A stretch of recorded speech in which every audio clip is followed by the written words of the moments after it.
నమస్తే. ఈ మధ్య కాలంలో సెంట్రల్ గవర్నమెంట్ ఒక కొత్త టెస్టింగ్ అనేది స్టార్ట్ చేస్తుంది. ఇండియాలో ఎవరైతే different type of network SIMs వాడుతున్నారో, మీరు ఎలాంటి కంగారు పడాల్సిన అవసరం లేదు. పర్టిక్యులర్ టైంలో అంటే 11:45 శనివారం 11:45కి ప్రతి ఒక్క నంబర్‌కి కూడా ఒక సైరన్ అనేది రావాలని చెప్పేసి ఒక టెస్టింగ్ చేస్తున్నారు. ఆల్రెడీ వచ్చుంటుంది కూడా.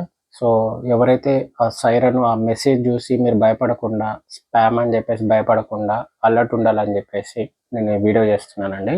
సో, అలా ఒక్కరికనే గాదు, ప్రతి ఒక్కరికి గూడా ఎవరైతే మొబైల్ నంబర్స్ యూజ్ జేస్తున్నారో, Jio, Airtel, Idea, whatever Indian citizen అయ్యుండి మొబైల్ నంబర్ ఏవైతే యూజ్ జేస్తున్నారో ప్రతి ఒక్కరికి గూడా ఒక అలర్ట్ అనేది వచ్చింది. దీనివల్ల ఎవరికేమీ నష్టమేం జరగదు.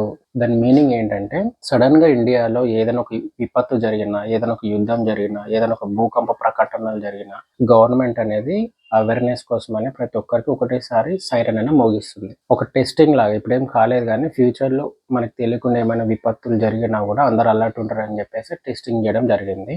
సో, ఎవరేం భయపడకండి. సో, అందరికున్న కన్‌ఫ్యూజన్ క్లియర్ జేయడానికి ఈ వీడియో జేస్తున్నాను. Thank you. బాచ్‌పల్లిలో చాలా ఘోరమైన ఘటన జరిగిందండి. సీతారాం అండ్ రేణుక ఇద్దరు దంపతులు. వాళ్ళిద్దరికి ఇద్దరు పిల్లలున్నారు. సీతారాం ఒక మంచి సాఫ్ట్‌వేర్ ఇంజినీర్. దాదాపు 2,00,000 సాలరీ. 2 ప్లాట్స్ కొన్నాడు. ప్రాపర్టీస్, నగలు, ఫైనాన్షియల్ బా సెటిల్ అయ్యాడు. కంటికి రెప్పలాగా చూసుకుంటున్నాడు పిల్లల్ని అండ్ పెళ్ళాంని. సో, ఈ రేణుక అనే అమ్మాయి హస్బెండ్ పోయిన తర్వాత బోర్ కొట్టినట్టున్నాడు హస్బెండ్. గాలి మొత్తం బయటికి మళ్ళింది. ఈ రేణుక అనే అమ్మాయి కామ వాంఛ కోసం తన కోరికలు ఫుల్‌ఫిల్ చేసుకోవడానికి పరాయి గాలి కావాలన్నమాట. నెలకొకరిని బయట మగాళ్ళని పిలిపించుకొని ఫ్లాట్‌లో తినలేనప్పుడు ఇంటికి పిలిపించుకొని తన కామ వాంఛ సాటిస్ఫై అయిన తర్వాత వేరే అబ్బాయిని ఒకరు కాదు, ఇద్దరు కాదు, దాదాపు 6, 7 మంది అబ్బాయిలని ఇంటికి పిలిపించుకొని సెక్సువల్‌గా బాగా సాటిస్ఫై అయ్యి పంపించేది.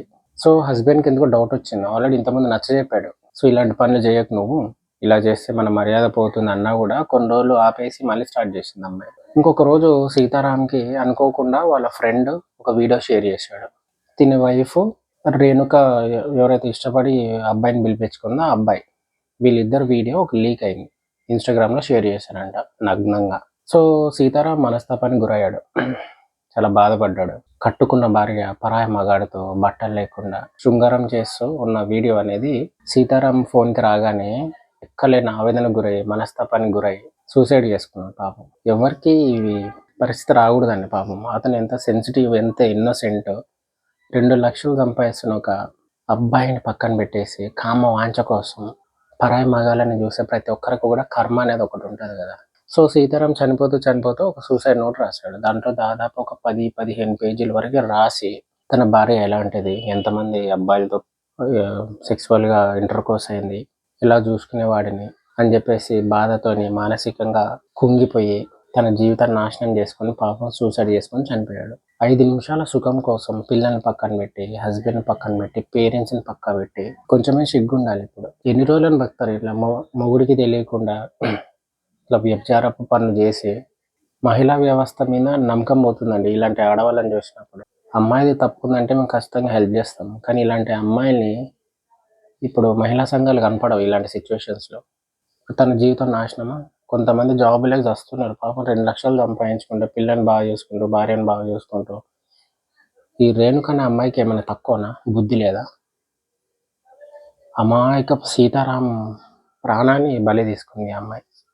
సో, అంటే ఈ మెంటాలిటీ నాకు అర్థం కావట్లేదండి. ఈ ఆడవాళ్ళ మైండ్‌సెట్. కొంతమందేమో మొగుళ్ళని చంపుతారు. అమ్మాయిలెవరు కలిసి ఇంట్లోళ్ళని చంపుతారు.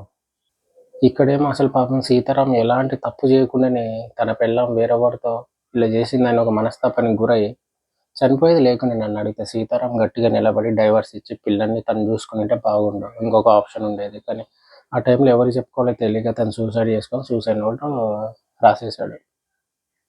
పిల్లల జీవితం నాశనం పాపం.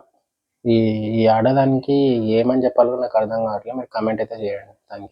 ఒడిషాలోని ఒక గ్రామంలో ఒక అమానుష ఘటన జరిగిందండి. ఒక అబ్బాయి తన అక్క చనిపోయిన తర్వాత పూడ్చిపెట్టిన ఆ డెడ్ బాడీని మళ్ళీ తీసి, ఆ డెడ్ బాడీని మోసుకెళ్ళి దగ్గరలో ఉన్న బ్యాంక్‌కెళ్ళి చూయించాడనమాట. అంటే వాళ్ళ అక్క పేరు మీద ఒక ₹20,000 అకౌంట్‌లో జమ చేసున్నాడు. సో, ఆ 20,000 ఇవ్వాలి అని చెప్పేసి బ్యాంక్‌కెళ్ళి అడిగాడంట ఈ అబ్బాయి. లేదు, అకౌంట్ ఎవరి పేరు మీద అయితే ఉందో వాళ్ళే వచ్చి విత్‌డ్రా చేయాలి. మీకెందుకు ఇస్తామని చెప్పేసి 1,00,000 క్వెషన్లు అడిగారు అతన్ని.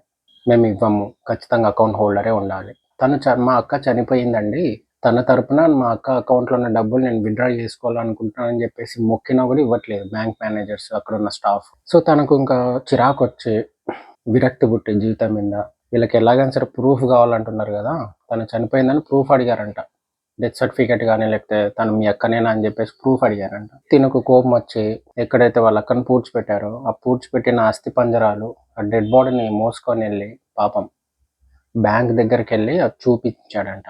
ఆ డెడ్ బాడీని తీసుకెళ్ళి బ్యాంక్‌లోకెళ్ళి చూయించాడు. ఎంత ధైర్యం చేస్తాడు చూడండి. అలాంటోళ్ళకి అలా చేయడమే కరెక్ట్. మినిమమ్ కామన్ సెన్స్ గదా! ఇప్పుడు ఎడ్యుకేటెడ్ పర్సన్స్ ఇప్పుడు జోక్ అయితే ఆడరు గదా! ఒక ఫ్యామిలీ మెంబరో, బ్లడ్ రిలేటెడ్ మెంబరో చనిపోయింది అంటే ఎవరైతే జోక్ జేయరు గదా!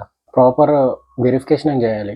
బ్యాంక్ నుంచి ఒక ఏజెంట్‌ని ఇంటికి పంపించి, ఎందుకు చనిపోయింది, ఏంటి, ఒక ప్రాపర్ ఇన్వెస్టిగేషన్ జేసి, ఒక ప్రాపర్ రిపోర్ట్ తీసుకొని, ఫిజికల్‌గా అనాలిసిస్ జేసి, అప్పుడు ఒక ఫైనల్ రిపోర్ట్ ఇవ్వాలి. తన డబ్బు తను తీసుకుంటే తప్పేంటి? ఈ ఘటన అయితే సోషల్ మీడియాలో చాలా వైరల్ అయిందండి పాపం. అతని దగ్గర ఇంక వేరే ఆప్షన్ లేదింకా. ఆ పూడ్చిపెట్టిన శవాన్ని చూయిస్తే గాని డబ్బులివ్వరు గదా! శవాల మీద చిల్లర ఏరుకోవడం అంటే ఇదేనేమో. మొత్తానికైతే దానికి సంబంధించిన ఎవరైతే ఉంటారో వాళ్ళ మీదైతే కొన్ని కాంట్రోవర్సీ అయితే నడుస్తుంది ప్రెజెంటు. ఇంక ఇది వైరల్ అయింది కాబట్టి మీకు చెప్పాలని చెప్పేసి వీడియో చేస్తున్నాను.